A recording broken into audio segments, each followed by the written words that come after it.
Ang pamagat po ng ating sermon ngayong oras ito, when nobody is watching. Alam mo yung na-imagine ko po yung yung parang suspense when nobody is watching.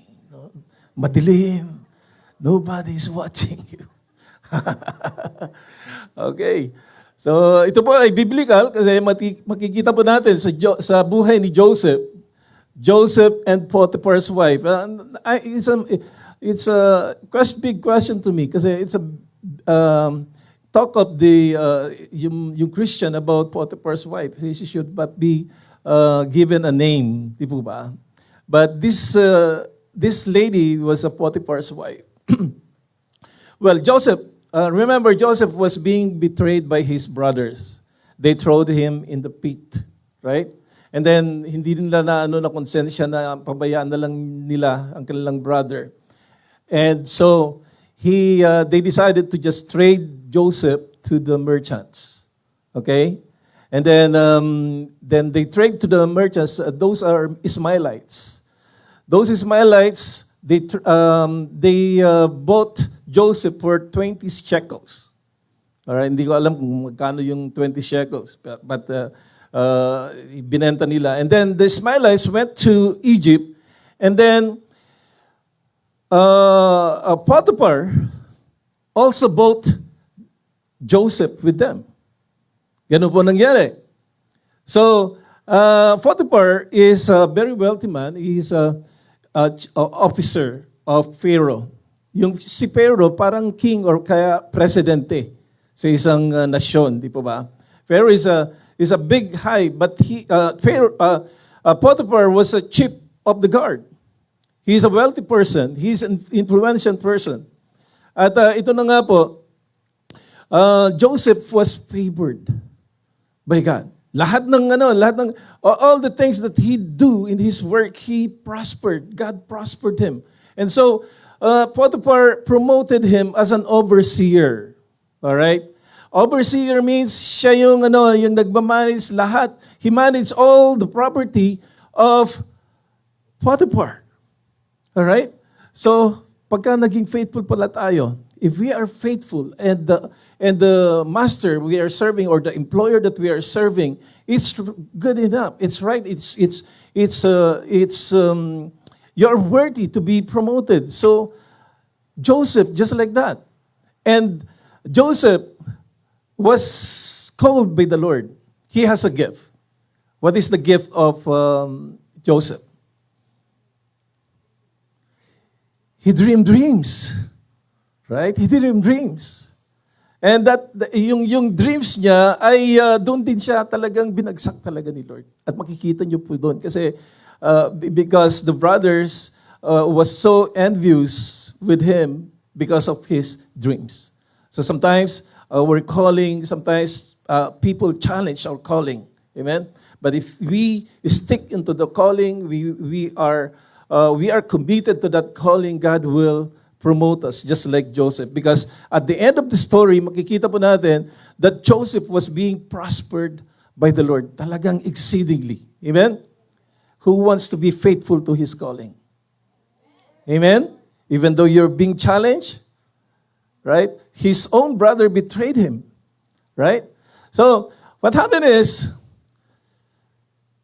in the Bible, what we what we read a while ago is he was handsome. Amen. He was handsome. Sa babae naman, he was so beautiful. He was beautiful. He was handsome. He was macho. He is good stature. He's good looking. Tignan mo nga yung husband mo. Look at your husband. He's good looking. Okay, he's good looking. Just like your husband. Just like your husband. No, I don't argue with that. So, pagka-Kristiyano daw, kahit na yan, talagang pinapagwapo ni Lord. Amen. Pagka-Kristiyano yan. And so, Potiphar's wife was so enticed, was so once desire Joseph. Every day, lie with me, Sige na, sleep with me. No? Tukso. No? Biruin mo yung everyday. Tinutukso ka ng amo mo. Ng, and that, kung sa iba, ano yan, palay na yan, tukuin mo na. Di ba? Yung ibang kwanto, kain mo na. So, that is the condition, that is the testing of Joseph during that time. But I want to read to you about this thing. Character is revealed when nobody is watching. I want to repeat. Character is revealed when nobody is watching. Pag walang nakikita sa iyo, madilim, wala si pastor, wala yung misis, wala yung mga anak, wala yung mga churchmates, what you're gonna do? What would be your integrity? Ano yung gagawin mo? You've been tempted. Wala kang accountability sa partner mo. What you're gonna do? Anong pipiliin po natin? Sabi ng Bible in Proverbs 10 verse 9, he who walks with integrity walks securely. He who walks in integrity, integridad, kahit na walang nakakita sa iyo, you're still Christian. You're still following the image of what God you ought to be. Amen? Kahit na walang nakakita sa iyo. Kung walang nakakita sa iyo na may dumi diyan, may kalat diyan, walang nakakita sa iyo, pupulutin mo. Pupulutin mo pa ba yan kung may nakakita lang? At ilalagay sa basura? Integrity, napaka-importante po. Sabi niya, he who walks with integrity walks securely. Kasi kahit na walang nakakita sa iyo, still tuwid ka pa rin, you're still righteous, ginagawa mo yung nararapat sa paanan ng ating Panginoon, walang pag-uusig, walang guilt. Amen? Walang shameful, hindi ka because you are securely. Ito yung yung truth about you. Amen? Kaya nga yung mga employer natin, sometimes our employers try to test us if they are secured with you. Amen? So sometimes they plot money or what and then if that money is lost, then they're not secured with you, because when they are not there, you're untruthful. Amen. So those kind of things, those acts, sometimes they base from those things. So kailangan po natin yung integridad natin bilang isang Kristiyano. The integrity of being a Christian should be there. Amen? Integrity walks securely. He who walks with integrity walks securely. And in Luke 16 verse 10, he who is faithful in what is least is faithful also in much. Maliit na bagay. Wala nakakita. No, maliit na bagay yan, pero ginagawa mo. You will be faithful. If you're faithful in small, God will entrust you with much. Kasi pinagkatiwalaan ka ng maliit. No? At naging faithful ka doon. Amen? So, it says here, character is who you are when nobody is watching. Character is who you are when nobody is watching. Kung hindi tumitingin, or your boss is not around, what are you going to do? What are you doing? Baka maghapon naka-cellphone ka. Hindi naman kaya. When the cat is away, the mouse will play. Ay, wala yung amo ko. Talagang hinihintay mo yung pagbabakasyon nila kasi magagawa mo na lahat yung mga ginagawa mong kalokohan. O nagkukwentuhan na lang kayo. Di po ba? When your teacher is not looking, are you going to cheat? Medyo meron na dyan . Those things reveals who you are when nobody is watching. When medyo may pagka-horror, when nobody is watching, madilim. Anong ginagawa mo dyan? Ganyan ka pa rin ba? Sa church, pataas-taas ka. Hallelujah, glory to God. Pero pagka nandun ka na, nag-iisa ka na lang. Hallelujah. Hindi na maano yung ginagawa mo. This is ito ay napakahirap i-preach, mga kapatid. But this is the truth shall set us free. Amen? Sabihin mo nga sa iyong katabi, the truth shall set you free.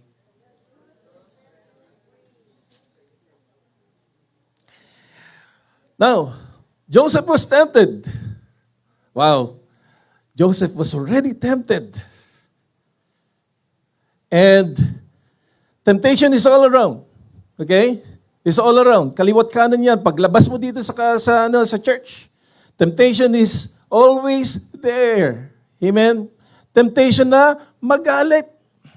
I'm following the teaching of Sister Michelle last Tuesday. This is a self-control overall. Self-control. How will you control yourself when nobody is around? How you control yourself when you are being tempted? Amen? When you're about to get angry. Sino po yung mga madalas mag-flare up dito? Taas ang kamay. Ayun, yun. Dami pala. Oo, ang dami pala. So, di ba? Grabe. No, if you are so irritated during that time, hindi mo talaga oras yun talagang grabe. Ang daming problema tapos dumating pa ito. No. And you are tempted. You're being provoked. Alam ko naman, napoprovoke po tayo, di po ba? Ang hirap pigilin, ang hirap supilin yung damdamin po natin, di po ba? But Joseph was tempted. It's not wrong to be tempted. Sabihin nga po natin, it's not wrong to be tempted. Hindi po kasalanan ang matempt. Amen? Pero, ang tanong, ano po yung ginawa po natin after that? Ano pong ginawa mo pagkatapos ng temptation? Did you obey the lust of your flesh? Did you obey yung craving ng yung body? Or did you obey your emotion rather than obey the Lord? Rather than obey what the Holy Spirit is telling you? Yun po eh. Common lang po yung temptation. Kasi sabi niya dito sa Bible, here in 1 Corinthians 10 verse 13, it says here, no temptation has overtaken you except such as is common to man. All right? But God is faithful, who will not allow you to be tempted beyond what you are able, but with the temptation will also make the way of escape, that you may be able to bear it. Anong sinasabi sa temptation? It is common. Ibig sabihin, lahat, pinagdaanan po natin yan, lahat yan. Pinagdaanan mo yung maring siguro, it's just a different scenario, yung temptation ni Joseph, pero pinagdaanan mo about that temptation. Especially sa mga matitipunong lalaki dito, sa FCF, di ba? May mga temptation kayo, dati. Si JL, di ba? Mga kwan, di ba? So, pinagdaanan po natin lahat yan. Yung temptation about you almost steal, you almost covet this thing, you almost muntik-muntikan mo ng sinuntok dahil napipika ka na talaga. All of those temptation come to us. It's all common to men. Amen? At binibigyan po tayo ng ating Panginoon ng grasya to escape from those things. Amen? To escape from those things. And in Hebrews 4 verse 15, it says there, for we do not have a high priest who cannot sympathize with our weakness, but was in all point tempted as we are, yet without sin. Ang kagandahan po natin ng Diyos na pinaglilingkuran po natin ay it's because our God became human. Alright? Siya became human. At nararamdaman na, He became flesh just like us. Mayroong desire po siya. Lahat ng nararamdaman din niya. So He knows how's the feeling, what the feeling of being tempted. He knows what's the feeling. Hindi lang siya God. He knows what's going on upon you. He knows what's going on inside of you. Kaya pagka napuno ka na, alam na rin niya, talagang kakasana tong anak ko. And He knows also your spiritual level. He knows also kung paano ka na babagsak. Amen? So, hindi ka bibigyan ni Lord ng temptation mo or testing that you cannot bear. Amen po ba? Kayang-kaya mo yan. Sabihin mo sa iyong katabi, kayang-kaya mo yan, kapatid. Kayang-kaya mo. You will have that breakthrough. Amen?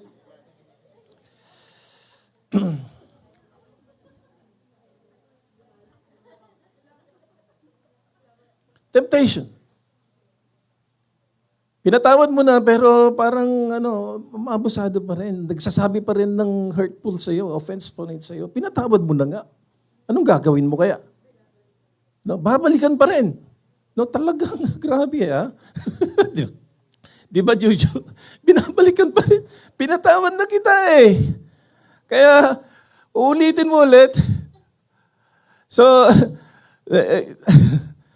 ang hirap, no? At saka, ang gagaling pang mag-advise. Parang walang ginawa. Ay, nako. Paano? Ganun yung mga kinakasama po natin. Yung mga, amen. Napakahirap. Pero, kailangan po natin supilin. No? Kung kailangan mo nang iwasan po na lang, kapatid. Amen? So, temptation is common, but surrender is optional. Temptation is common, pero surrender is optional. It's optional. It's up to you. It's who you choose. Amen? It's what you choose. Kasi at the end of the day, either you will give in or not. It's still your option. Hindi kasalanan ni pastor, hindi kasi ako in-advisean ni pastor. Don't blame me. Amen? Don't blame anybody. It's your choice. It's your choice pa rin. So,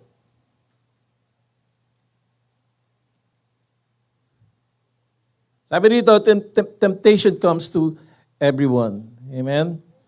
And, alam po na naisip ni Joseph during that time, nung na-tempt siya, and Potiphar's wife grabbed his coat. And then, he was cornered. Na-corner na po siya. Hindi na niya alam yung gagawin niya. And he said to himself, how can I do this wickedness? How can I do this wickedness? Paano ko gagawin ito kay Lord? Paano ko gagawin?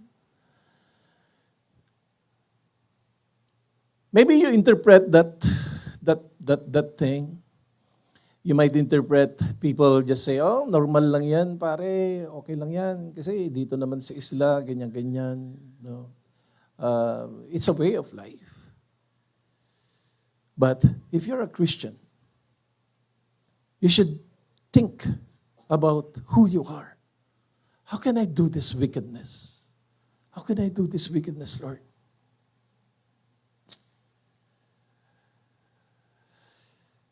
Sabi niya dito sa Ecclesiastes 12, verse 13, let us hear the conclusion of the whole matter.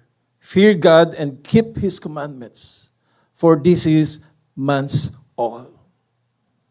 Let us hear the conclusion of the whole matter. The conclusion, ano yung resulta? What is the summary of this whole matter? Fear God, kailangan matakot ka sa ating Panginoon, and keep His commandments. Alright? Matakot ka sa Panginoon and you have to obey or you have to keep His commandments. Amen po ba? For this is man's all. Dahil ang pag-obey sa ating Panginoon. This is how it is. As a Christian, if there's no obedience, how can you be changed? There's no symptoms of or sign that you are being changed. You are not obeying. Amen? Masakit man po sa atin, no? Parang ang Christianity nowadays is just so relaxed. Parang we're just hanging on the grace of God. There is a religion that they are so radical in the grace of God. Wala nang pag-uusig, wala nang everything. No rules. You could just walk like as a Christian, as wide as those those wicked walk, unbeliever walk. Wala nang minsan. But the Lord is saying that we have to obey. We have to fear God and obey. The same scenario that happens to me on the temptation, but not the same as.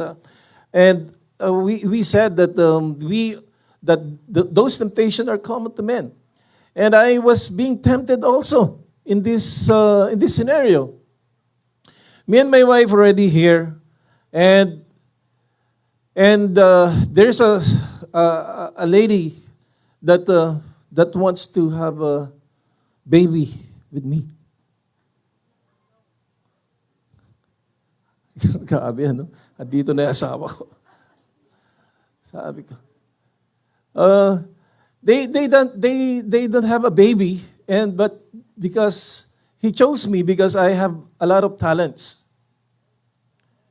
I could sing, it's not all, but for God's glory. I could play the guitar, and I could do computer stuff and everything. So he said, please, just one. He orchestrated everything, no? Ito, mawawala sila, ganito. And I didn't even, I felt blank, no? And then I said,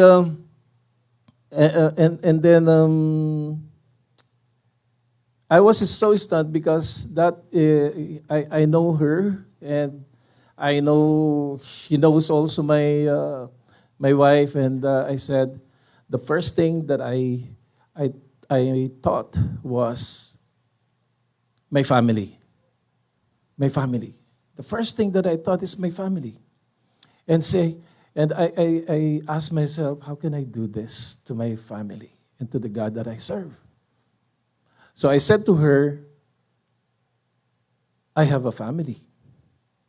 I have a family, I can't do this.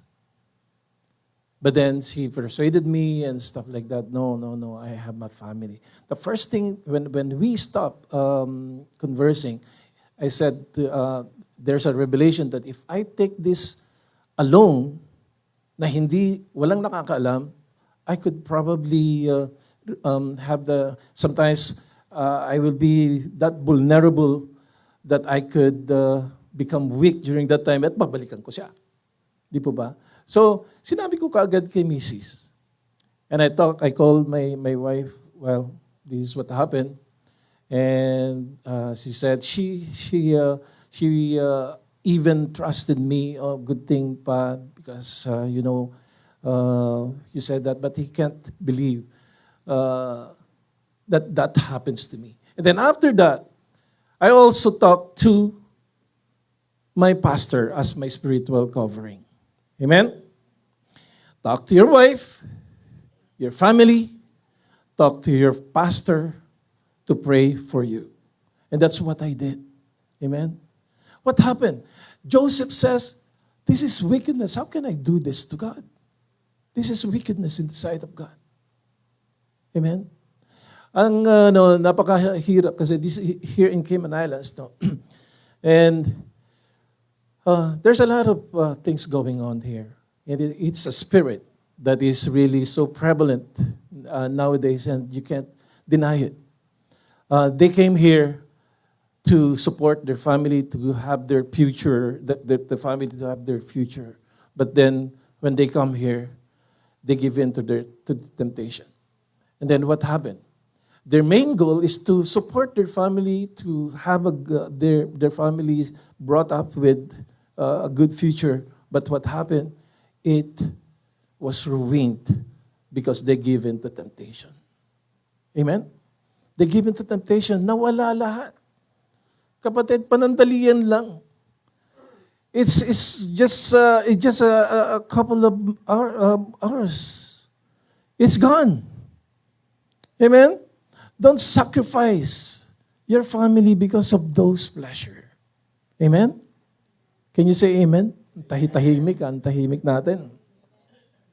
But those are, sabi nga ni Lord in Proverbs 1 verse 7, the fear of the Lord is the beginning of knowledge, but fools despise wisdom and instruction. There should be fear. There should be question. Lord, kung gagawin ko po ito, Lord, natatakot ako sa iyo. Natatakot po ako sa consequence. Natatakot po ako kung mababalikan ako. Diba? Ginagamit nila yung karma dito. Palaging karma, no? But the truth is, there are consequences of every act that we do. Amen? It says here in Galatians 5, verse 22 to 23, but the fruit of the Spirit is love, joy. May joy pa rin kayo dyan. Nandyan si joy. Peace, long-suffering. Check. Long-suffering. Okay. Kindness, goodness, faithfulness, gentleness. Sinong naka-perfect na? Self-control. Doon na siguro nagkatalo. Nalalaglagan doon. Self-control. Sino nakadali?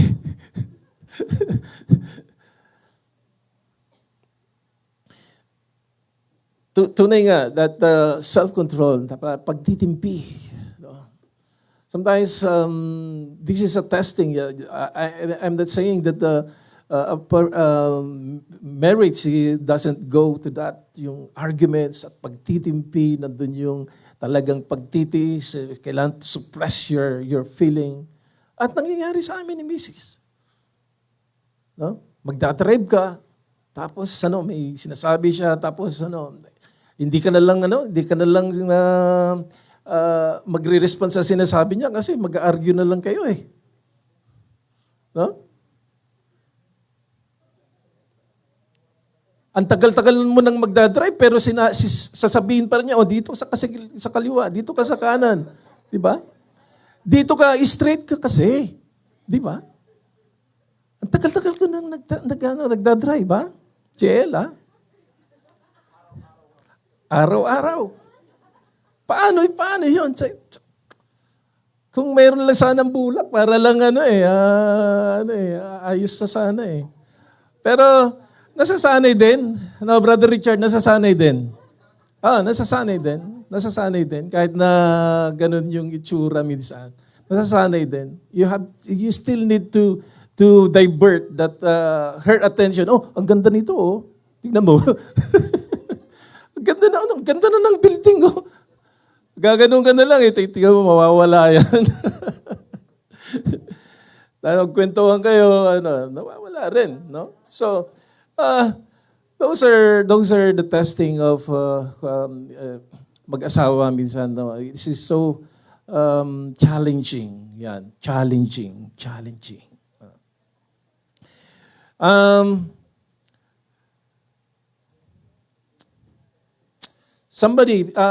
just go back to this.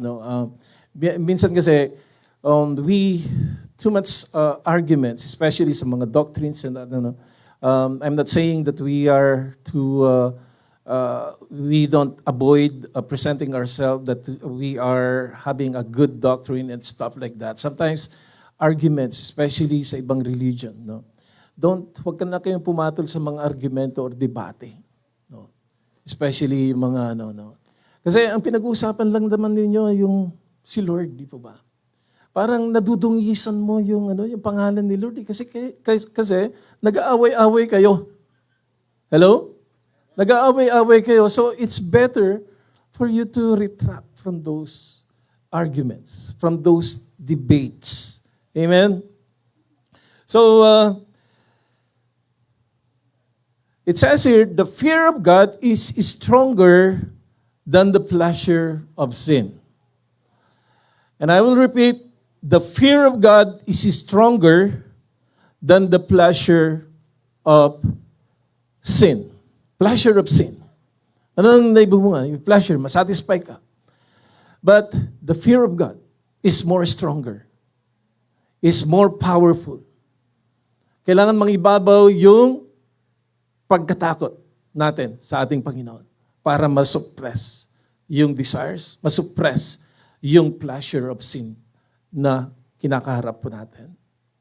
Amen? Because self-control chooses obedience over pleasure. Self-control chooses obedience over pleasure. Kailangan po natin mangibabaw yung pagsunod. Pagsunod bago yung pleasure.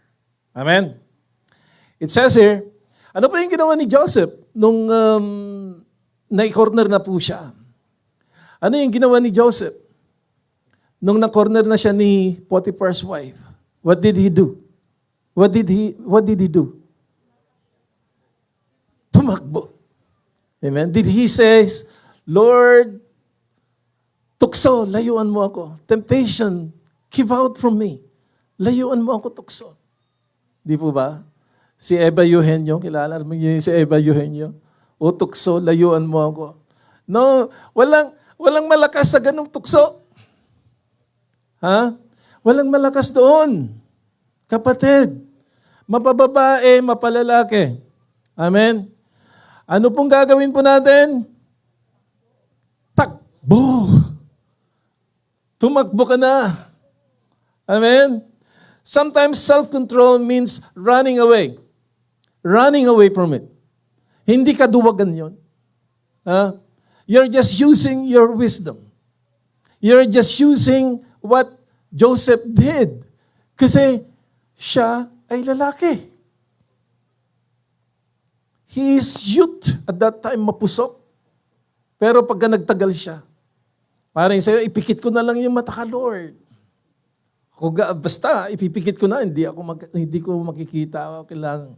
Pero wag. Kasi aatakihin ka rin. Magparamdam sa'yo. Kaya ang gagawin mo, takbo. Amen? Takbo ka na. Labas ka na. Sabi niya rito sa Genesis 39 verse 12, he left his garment in her hand and fled and ran outside. Amen. Run outside. This is the contradiction of David. Who knows David? David was being tempted when Bathsheba was taking a bath. No, she was tempted. She was alone. He is on his palace, and she saw Bathsheba taking a bath. At nagnasa po siya. She desires her. So what the temptation is there, then what happens next is she slept with Bathsheba. And the consequence is so big because his son with Bathsheba died during that time. No? So wag po tayong kagaya ni David. Kagaya po natin dapat sana si Joseph. Amen? Joseph. At when your weakness is those pornography or those the sexual thing, kung mapusok ka doon, huwag kang mag-isa. Amen? Nakikita ka ng Diyos. Amen? What you go to your internet, is it glorifying God or is it glorifying your flesh? Amen? So, it says here, alam po ninyo dito sa verse na ito, in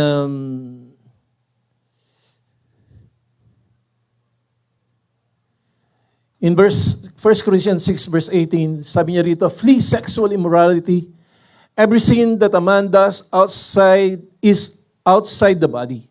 Yung mga ordinaryong mga kasalanan, it's outside the body. Okay? But he who commits sexual immorality sins against his own body.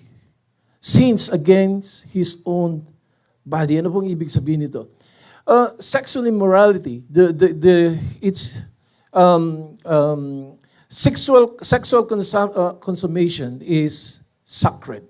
Okay, it's just being enjoyed with a couple, with a man and wife, and it says here it betrays the oneness. Okay, sexual immorality, it betrays the oneness because it's designed in holy matrimony. Okay, so that is what the design of it. Pero pag nagkaroon ng consummation, no, it breaks the union, the oneness. Okay? Amen? It breaks the oneness as designed by God. So, you are sinning against your own flesh. Because the design of God is not consumed in other partners. Okay? So, you are sinning against your flesh. Amen? Sinning against your flesh. So that's why when you commit sexual immorality, there's a symptoms, there's a guilt. Okay? There's a guilt. There's a guilt. Hindi nawawala yung guilt sa iyo. Emotional wounds, hindi nawawala yung wounds. Kahit na you will result it with doctors and so what, hindi nawawala. Kasi nandun, you are sinning against your body. Amen? Sabi niya na there is a broken lust, guilt, shame, damage to marriage and families, physical consequences such as disease or unwanted pregnancy. Even yung naging bunga, no? It has an effect. It has an effect sa bata. Okay? So, and the sinner often carries that effect personally. So, parang isang tao that he borrowed the car. He borrowed the car. And that car was scratched. So, nasan yung damage? Outside. Amen? You sin outside. But if you sin against sexual immorality, you're damaging inside. Amen? So that's why there is a remorse, there is guilt, there is shame, there is consequences that happens after that. Amen? Sabi niya, 1 Corinthians 6 verse 18, sabi niya, flee also youthful lust, but pursue righteousness, faith, love, peace, and those who call on the Lord out of a pure heart. Flee. Kailangan tumakbo. Kailangan umiwas.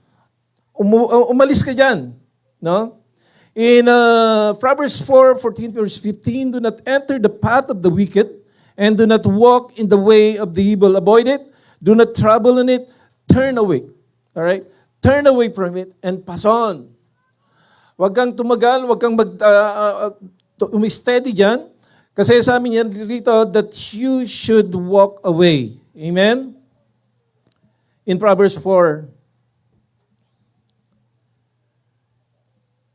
in Proverbs 4:14 to 15. Amen? So kailangan po natin, let us walk away from all those sexual immorality. And walk away from any mga nangyayari po sa atin na mga pangkaraniwang argumento or debate or mga chismosong pagka medyo na-excite ka na rin sa chismis at talaga, grabe. Grabe naman yung parang na-entertain ka na rin dun sa chismis at kinonvict ka ni Lord. Oh, tama na, anak. Holy Spirit. Sabi ng Holy Spirit, tama na. Sobra ka na. Ano yung pinag-uusapan ninyo? Umiwas ka na rin. Sabihin mo sa kumari mo, kumari, naantok na ako eh. Di ba? Ganun na lang. Naantok na ako. Huwag mong sabihin na, kasi kinukonvict ka na ng banal na Espiritu. Amen? It says here, the strongest man in the room is not always in the one who stays. Amen? Sometimes the strongest man is the one who walks away. Strongest man is the one who walks away. Tandaan mo yan. You walk away from it. You're victorious. Hindi ka duwag. Ginamit mo lang yung wisdom mo. Amen? Kasi sabi niya rito, sometimes self-control means running away.